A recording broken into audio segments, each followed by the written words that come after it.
काय मत आता ते ऋतुजाचं एवढं प्रकरण वाईट घडलं तुम्ही बघितलं, त्यात माझी काही चूक होती का? मी भूमिका घेतली ती योग्य होती का अयोग्य होती? हा, अरे तुम्ही तिला जबरदस्तीनं आत्महत्या करायला भाग पाडलं. अख्ख्या राज्यात मोर्चे, माझ्या विरोधात एवढे मोर्चे निघाले, एवढे महाराष्ट्र पण हादरून गेला. अरे एवढे कोण कोण कधीही झाले ते म्हटले लोक एवढे. आता कायदा येतोय, पुढच्या अधिवेशनामध्ये कायदा येतोय. कुणी धर्मांतरण करू शकत नाही. धर्मांतरण केलं, देव जर नदीत नेऊन फेकायचा प्रयत्न केला, देव तुमच्या बोकांनी बसला म्हणून समजा, असा कायदा येतोय आता. मला परवा लोक भेटली भिलवडीची, आता त्यांचं नाव मला सदामते वगैरे असे होते. त्यांच्या घरातले देव त्या पादरीनं आणून मोडले सांगलीत. नालायकपणाचा कळस कसा असतो बघा. ते सगळे देव मोडले, सांगलीत आणून विकले. आता त्या माणसाचं धाडच होईना ना, अरे कसं काय पितळेचे देव विकले आणि त्याचं परत अर्धा किलो मटण घेतलं आणि त्यांच्या घरामध्ये. एवढी मस्ती या लोकांना आहे. मग काय केलं पाहिजे तुम्ही सांगा? एक ना असे अनेक प्रसंग आहेत. म्हणजे नीचपणाचा कळस आहे का नाही सांगा? अरे तुमच्या देवाला आम्ही काही वाईट बोलत नाही, तुम्ही आमच्या देवाला शिव्या देताय, तुडवते त्यांच्या समोर, घरातनं काढून देवा तुझा देव आम्हाला काय करतोय का? आता कसा करतोय बघ कायदा आल्याच्या नंतर सगळे माघारी पळतील. कारण परत काहीच होत नाही, नोकरी नाही, सर्टिफिकेट नाही आणि कुठलं शासनाचं अनुदान नाही, अशी परिस्थिती निर्माण होणार आहे. आणि म्हणून सरकार आपलं अत्यंत कणखरपणे काम करतंय. लाडक्या बहिणींच्यासाठी सरकारनं आपल्या योजना आणली आहे.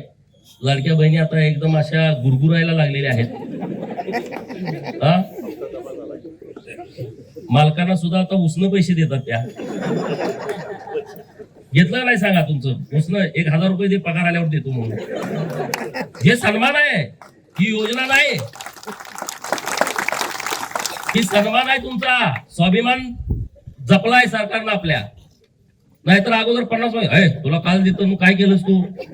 सारखं पैसे काय करत्या, मग ते कुठं घालू, 1-1 रुपयाचा हिशोब द्या. आता तसं नाही. 1,500 हजारचे हप्ते आल्याच्या नंतर तुम्ही आईला पण साडी घेतली, बहिणीला पण चोरून साडी घेतली, भावाला पण ड्रेस घेतला की नाही सांगा? स्वतःच्या पैशानं.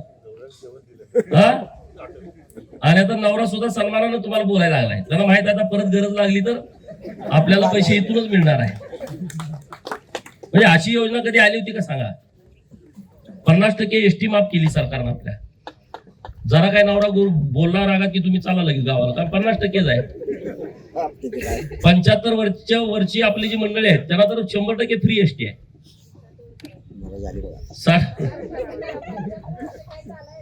नाही, त्यांना तुम्ही घरात बसवताय म्हणून ते जरा फिरून येतात, सांगलीला वगैरे येतात. कवठे मंगळचे बाबा एकदा मला भेटले, मी म्हणलं सांगलीला चालू आहे. म्हणून का? जरा फिरून येतो, हवा पानाट करून.